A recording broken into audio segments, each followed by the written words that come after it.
नमस्कार, स्वागत आप सभी का YouTube channel knowledge TV. Haryana वासियों के लिए बड़ी खबर।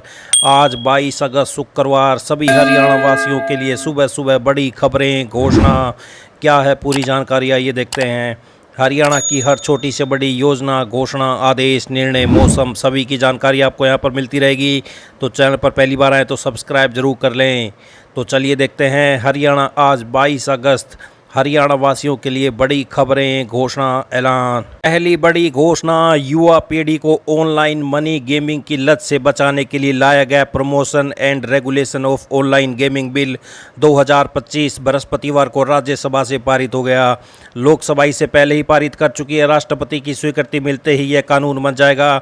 सरकार का कहना है कि देश में लगभग 45 करोड़ लोगों को ऑनलाइन गेमिंग की लत है। इससे मध्यम वर्ग लगभग 20,000 करोड़ रुपए गंवा चुका है। यह विधेयक ऑनलाइन मनी गेम्स पर प्रतिबंध लगाया जाएगा, जो समाज खासकर मध्यम वर्ग के युवाओं के लिए एक बड़ी समस्या बन गए हैं। ऑनलाइन मनी गेमिंग का संचालन करने पर 3 वर्ष तक कैद या 1 करोड़ तक जुर्माना, या दोनों।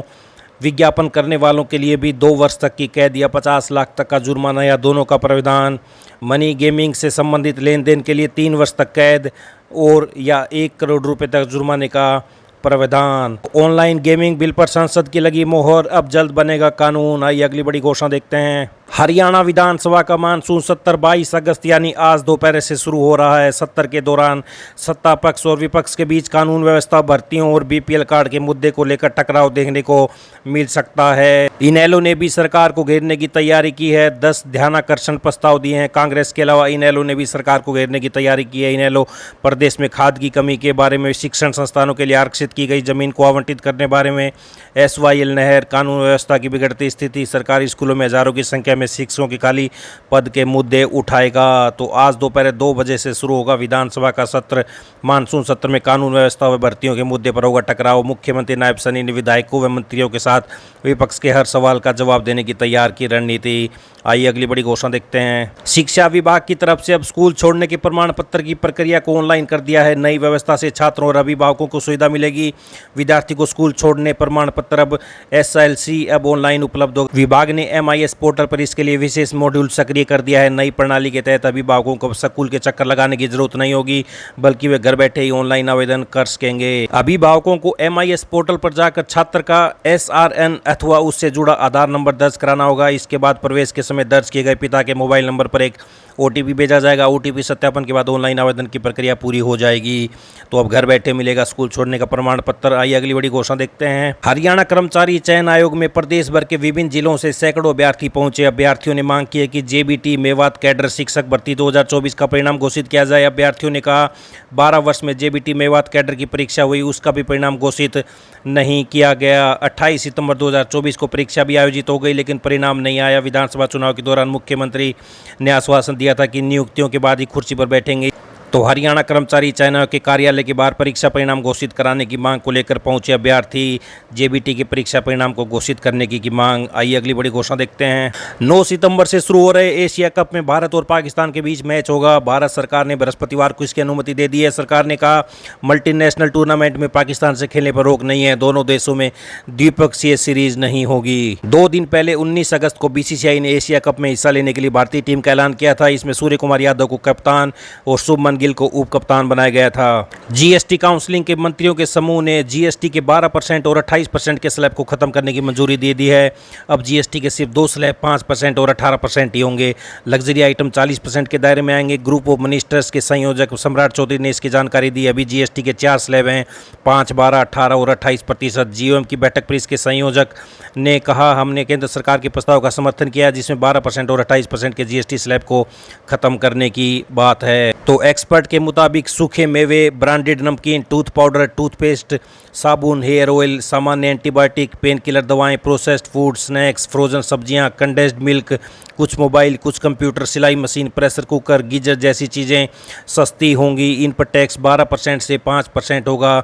इसके अलावा बिजली वाले पानी के filter, electronic iron, vacuum cleaner, 1,000 रुपये से ज़्यादा के रेडीमेड कपड़े, 500 से लेकर 1,000 रुपये की रेंज वाले जूते, ज़्यादातर वैक्सीन, साइकिल, बर्तन पर भी कम टैक्स लगेगा। ज्योमेट्री बॉक्स, नक्शे, globe, glaze tiles, pre fabricate dedicated building, vending machine, public transport वाहन, कृषि मशीनरी, सोलर वाटर हीटर जैसे प्रोडक्ट भी 12% के टैक्स स्लैब में आते हैं। 2 स्लैब की मंजूरी के बाद इन पर 5% टैक्स लगेगा। तो जीएसटी काउंसिलिंग की बैठकें आमतौर पर हर कुछ महीनों में होती हैं। यह प्रस्ताव बड़ा है और जीओ ने पहले ही समर्थन दे दिया है, तो अगली बैठक शायद सितंबर और अक्टूबर 2025 में हो सकती है। अगर मंजूरी मिलती है तो नई दरें 1 जनवरी 2026 की शुरुआत तक लागू हो सकती हैं। विपक्षी गठबंधन INDIA के उपराष्ट्रपति उम्मीदवार सुप्रीम कोर्ट से retired justice B Sudarshan Reddy ने बृहस्पतिवार को नामांकन भरा। रेड्डी ने 4 सेट में नामांकन दाखिल किया। खड़गे समेत 20 प्रस्तावक बने। नामांकन के समय लोकसभा में नेता प्रतिपक्ष राहुल गांधी, सोनिया गांधी, NCP SP प्रमुख शरद पवार सहित कई बड़े नेता मौजूद रहे। उपराष्ट्रपति पद के लिए चुनाव 9 सितंबर को होगा। आइए अगली बड़ी अपडेट देखते हैं। भारतीय मौसम विभाग के चंडीगढ़ केंद्र की ओर से मौसम की तरफ से अलर्ट जारी किया गया है।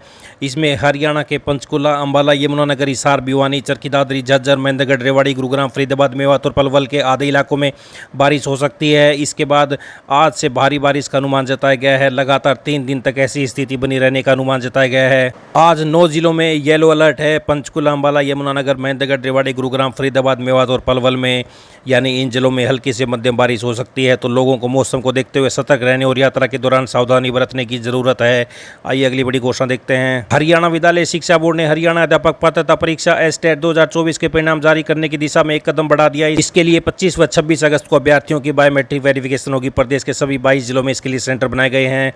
शिक्षा बोर्ड द्वारा 30 व 31 जुलाई को अध्यापक पात्रता परीक्षा का आयोजन किया गया था। इसमें 673 परीक्षा केंद्रों पर 4 लाख के करीब अभ्यर्थी शामिल हुए थे। परीक्षा का परिणाम जल्द ही घोषित करने की तैयारी चल रही है, लेकिन इससे पहले सभी अभ्यर्थियों को बायोमेट्रिक वेरिफिकेशन कराना अनिवार्य है।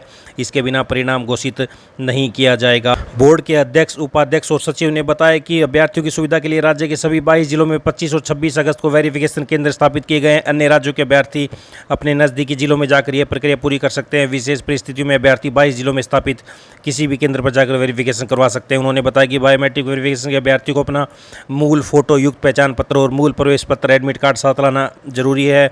वेरिफिकेशन केंद्रों की सूची और बायोमेट्रिक वेरिफिकेशन के लिए चयनित अभ्यर्थियों की सूची बोर्ड की वेबसाइट पर उपलब्ध है। यह स्पष्ट किया गया कि केवल सूची में दिए गए रोल नंबर वाले अभ्यर्थियों को ही यह प्रक्रिया पूरी करनी है। इन अभ्यर्थियों को उनके ऑनलाइन आवेदन के समय पंजीकृत मोबाइल नंबर, ईमेल पर संदेश भेजे जा रहे हैं।